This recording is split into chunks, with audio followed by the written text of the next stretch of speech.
orang yang ingin mengganggu kebangsaan kita itu musuh Allah dan musuh kita. Karena Allah memerintahkan untuk melaksanakan komitmen.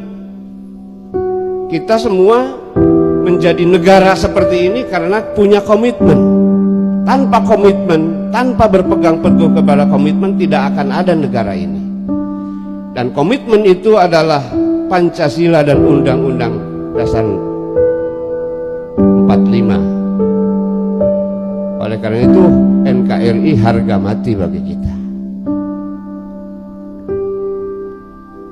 Saya katakan bahwa yang melanggar komitmen, apapun orangnya, siapapun orangnya, melanggar komitmen bangsa ini bisa dikatakan aduwallah wa aduwakum.